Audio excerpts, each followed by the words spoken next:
Hey everyone, welcome to another deep dive. And this time we're going to be looking at something you're really interested in, hydration.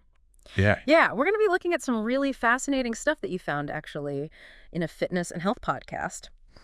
We hear about the importance of water all the time, but I think we're going to learn some pretty surprising things yeah, I do. about just how important it really is for our health. For example, did you know that being properly hydrated can actually help with weight Mm, management and even boost our brain power? absolutely. I think what we often overlook is that water isn't just about quenching our thirst. It really is the lifeblood of so many processes in our body. Yeah. Considering it makes up about 60% of our body weight, it's really involved in almost every single bodily function. 60%. Wow, so Yeah, what is all that water doing in there? yeah, it's a lot. Well, it's not just sloshing around. Think of water as like your body's internal infrastructure. Yeah. It's constantly working to keep everything in balance. For example, it regulates your core temperature. It prevents those wild swings from, too hot or too cold. It's also key for keeping your joints lubricated, allowing for smooth movement and, preventing that stiffness. Yeah, like a well-oiled machine instead of one that's creaky. Exactly. And perhaps most importantly, water acts as a transportation system for vital nutrients, delivering them to every cell in your body. So if those nutrients aren't getting where they need to go, that's where we start to see the symptoms of dehydration. Absolutely. Yeah. And if you're chronically dehydrated, you might start experiencing Yeah. fatigue or headaches. You might even find it harder to concentrate. Oh, yeah, I've definitely had that experience. You know that afternoon slump where my focus just disappears? Could that be dehydration? It certainly could be. Even mild dehydration can have an impact on cognitive function. Studies have shown that it can, slow down reaction time, it can impair short-term memory, make it harder to process information. Wow, I didn't realize there was such a strong connection. So you're telling me something as simple as grabbing a glass of water could help me have a more productive afternoon. You got it. And it's not just about mental performance either. Dehydration can impact our physical performance too. Hmm. When we're dehydrated, our muscles are more prone to cramping, we experience increased fatigue, and our overall endurance takes a hit. So whether we're talking about hitting the gym or just our to-do list, hydration matters. Absolutely. And there's more to it than just energy and performance. Proper hydration aids in digestion. It helps to manage weight by promoting feelings of fullness, and it even contributes to healthier looking skin. So we know hydration is essential, but how do we know if we're dehydrated? What are the signs? Well, the most obvious sign is thirst, but sometimes that signal can be pretty subtle. A more reliable indicator is actually the color of your urine. Right, I've heard about that. Isn't it supposed to be a pale yellow color? Exactly. If your urine is consistently pale yellow, kind of like lemonade, that's a good indication that you're well hydrated. Right. If it's darker, more like apple juice, that's a sign you need to up your fluid intake. So it's like a built-in gauge. Yeah, Pretty cool. Are there any other signs to watch out for? definitely. You might notice unusual fatigue, dry skin and lips, and in more severe cases, dizziness or confusion. Sounds like it can sneak up on you. It can. And it's also important to remember that certain medications, medical conditions, and even the climate you live in can affect your hydration needs. Okay, so individual needs can vary, but what's the general recommendation for daily water intake? I always hear about the 8x8 rule. Yeah, 8 glasses a day. But is that really for everyone? Well, the 8x8 rule, which suggests drinking 8-ounce glasses of water per day, is a good starting point. Hmm. But it's not necessarily one size fits all. Factors like age, sex, activity level, the climate you live in, can all influence how much water you need. So someone training for a marathon in a humid climate would need a lot more than someone with a desk job. Exactly. The best way to determine your individual needs is to pay attention to your body signals. So if I'm constantly thirsty, or my urine's darker than it should be, that's my cue to drink more. Exactly. And if you're really struggling to gauge your hydration levels, there are some helpful tools out there, Yeah. like smartwatches and fitness trackers that have features that'll track your water intake and remind you to stay hydrated. Oh, nice. Technology to the rescue. But what about people who don't love plain water? Yeah, Any tips for making hydration more enjoyable? absolutely. You could try infusing your water with fresh fruits or herbs, like lemon cucumber or mint. Oh, I like that. Like a spa treatment for your taste buds. Exactly. You can also experiment with sparkling water, which often has a more exciting, bubbly texture. And don't forget about herbal teas. That could be a delicious and hydrating way to warm up or wind down before bed. So many good ideas. It's all about finding what works and making it a habit. You got it. And if you're looking for even more ways to boost your hydration, Don't underestimate the power of water-rich foods. That's right, we can eat our water too. Exactly.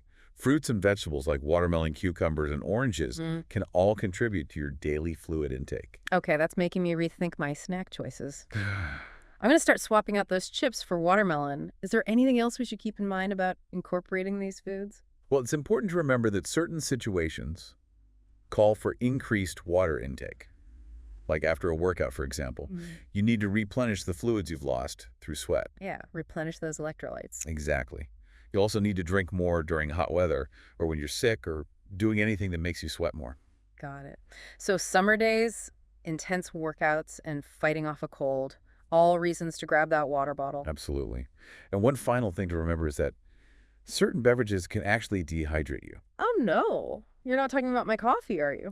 Well, both caffeine and alcohol can have a diuretic effect, meaning they increase urine production and can lead to fluid loss. So if I'm having my coffee or a glass of wine, I need to be extra mindful of my water intake. Exactly. It's all about balance and awareness.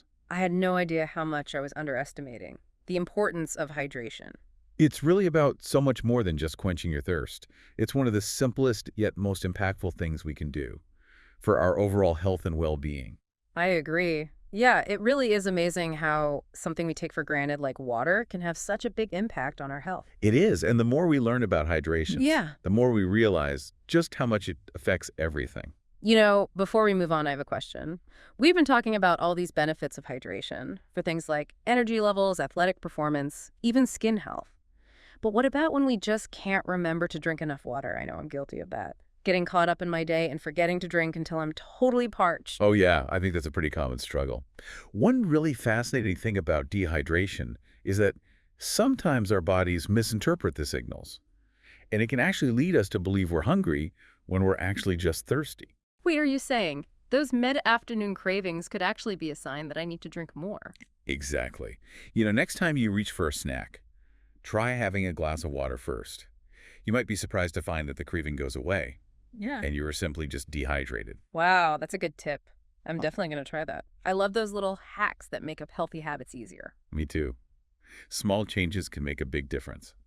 Speaking of small changes, let's talk about hydration and athletic performance, because even being a little dehydrated can have a noticeable impact. Yeah, this is something I'm really interested in. I'm always looking for ways to improve my workouts. So if staying properly hydrated can help me, I'm all ears. Well, when we're adequately hydrated, our muscles actually function more efficiently.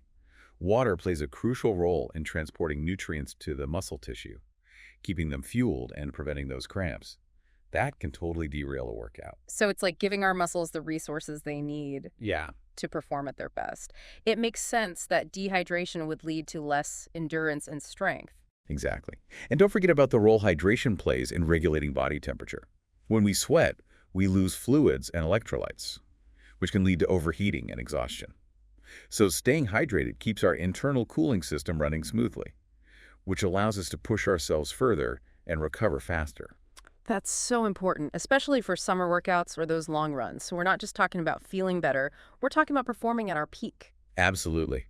Studies have shown that even mild dehydration can significantly impact athletic performance, decreasing endurance strength and even reaction time. Wow, I didn't realize it could be that significant. Yeah, it's like a secret weapon. Right. And here's another interesting thing.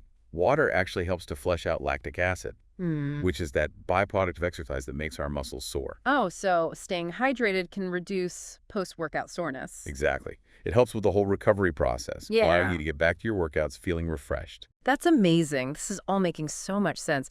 Hydration really is foundational to a healthy and active lifestyle. But let's be real, some people just don't enjoy drinking plain water all the time. What advice do you have for them? Yeah, I get it. We talked about adding fruits and herbs to your water, but there are lots of other ways to make it more enjoyable. Have you ever tried sparkling water? It has that fun, bubbly texture, and you can find naturally flavored options that are sugar-free and calorie-free. Oh, yeah. I love sparkling water. It feels like a treat, but it's just water. Exactly. And don't forget about herbal teas. They have a huge variety of flavors and can be a delicious way to warm up or wind down before bed. Those are great ideas. It's all about finding what works for you and making hydration part of your routine. Right. And there are even tools to help you with that. There are so many apps that can track your water intake. and send you little reminders throughout the day. Oh, yeah, I love that. There's an app Yeah. for everything. Right. And if you're more of a visual person, there are reusable water bottles with markings on them that show you how much you've had and how much is left to go. Speaking of reusable bottles, any tips for choosing the right one? That's a great question. There are so many options out there. When you're choosing one, look for something durable and easy to clean. And that fits your lifestyle. Yeah, I love the stainless steel bottles. They're sleek and they don't hold flavors. Those are great. If you're always on the go, you might want a bottle with a built-in straw or a leak-proof lid. Yeah, for sure. I've learned my lesson about leaky water bottles. Uh-huh. And of course, choose a size that works for you. If you're mainly taking it to work, a smaller one might be fine. But if you're going to the gym or hiking, you might want a bigger one. Makes sense. So many things to consider. It's amazing how much there is to learn about something as simple as water. It is. Here's another fun fact. Did you know that our brains are about 73% water? Wow, really? So our brains are basically swimming in water? What does that mean for our cognitive function? Well, studies have shown that even being mildly dehydrated can impair our cognitive performance, affecting things like our concentration memory and alertness. So if we're feeling foggy or having trouble focusing, we might just need to grab some water. Exactly. Staying hydrated is like giving our brains a boost, helping them function at their best. This is all making so much sense. I'm realizing that hydration really is the foundation of a healthy and vibrant life. We've covered so much today. I'm sure there's even more to discover about hydration. Oh, yeah, definitely. We've been talking about how hydration affects our energy levels and, athletic performance and even brain function. But before we wrap up, I wanted to touch on one more thing. How hydration affects our skin. I think that's something that's relevant to a lot of people. Oh, absolutely. Yeah. Yeah, the connection between hydration and skin health is often overlooked, but it's so important. So can drinking enough water actually make a difference in how our skin looks and feels? It really can. Think about it. Our skin is our largest organ, and just like every other organ, it needs water to function properly. Right. I guess that makes sense. But how does water actually benefit our skin? Well, for starters, water helps keep our skin cells plump and hydrated, which gives our skin that, youthful glow. When we're dehydrated, our skin can start to look dull and dry, and even wrinkly. So it's like moisturizing from the inside out. Exactly. Water also plays a key role in flushing out toxins and impurities, which can contribute to healthier-looking skin. So not just hydration, but detoxification too. I'm starting to see how important this is. It's all connected. And here's another thing. Water helps regulate our body temperature, which can also benefit our skin. When we're overheated, our skin can get flushed and irritated. So staying hydrated helps keep that in check. Makes sense, especially during those summer months. Exactly. No one wants heat rash. All right, so before we wrap up this deep dive on hydration, do you have any final thoughts for us? I do. I think the most important thing to remember is that staying hydrated is a journey, not a destination. It's about making those small changes to your routine that you can stick with. Right, those small sustainable changes. Exactly. And don't be afraid to experiment. Find what works best for you. If you don't like plain water, add some flavor. Explore other hydrating drinks like herbal teas or sparkling water. Yeah, make it enjoyable. Exactly. And most importantly, listen to your body. Pay attention to those thirst cues. And don't wait until you're feeling parched. Our bodies are pretty smart. We just need to listen. Well said. Hydration really is a fundamental pillar of health and well-being. By making that conscious effort to stay hydrated, we're not just quenching our thirst, we're nourishing our bodies and our minds. That's a great point. I feel like I've learned a lot today, and I'm definitely going to be more mindful about hydration. That's great. And to all our listeners out there, we hope you enjoyed this deep dive into hydration. Remember, those small changes can lead to big results. So grab your water bottle, stay hydrated, and we'll see you next time.